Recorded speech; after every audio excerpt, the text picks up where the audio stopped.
Have you ever tried to get a large group of people to agree on something? It's usually not very easy. In this screencast, we'll talk about the Constitutional Convention of 1787. So it's the summer of 1787 in Philadelphia. Here at Independence Hall, delegates from 12 of the 13 states gathered to meet to talk about the future of the federal government.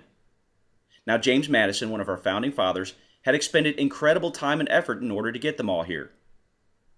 The first thing they have to do is they have to close all the windows. Now, they do this for secrecy and also because the streets surrounding Independence Hall are very loud and noisy. We know a lot about what went on here because James Madison took very thorough notes. But imagine this. We start out, it's very hot and stuffy on the inside. The delegates are all long-winded. It's nonstop arguing and debating. It's so contentious at times that many delegates threaten to walk out. In fact, at one point, the delegates from New York do walk out and go back home. Alexander Hamilton would later sign the Constitution for New York, but he was not officially a delegate. The key in this room was compromise. George Washington was there, and history records that he only spoke about twice during those long months. Carved into the top of his chair was a half sun. It was remarked that during the debates, no one knew if the sun was rising or setting on the United States. It turns out it was rising in the United States. The long, hard-fought compromise Constitution was drafted and ready to be signed in September. Now, there's a problem at this point, though. There's no Bill of Rights.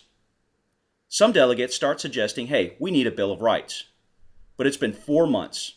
Summer of Philadelphia, it's hot, it's stuffy, they're ready to go home.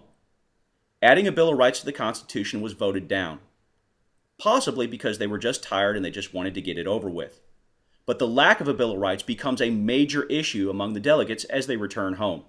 This, along with many other contentious issues, caused a movement among some of the delegates to attempt to get the new Constitution voted down. Essentially, they want to start all over again from the beginning.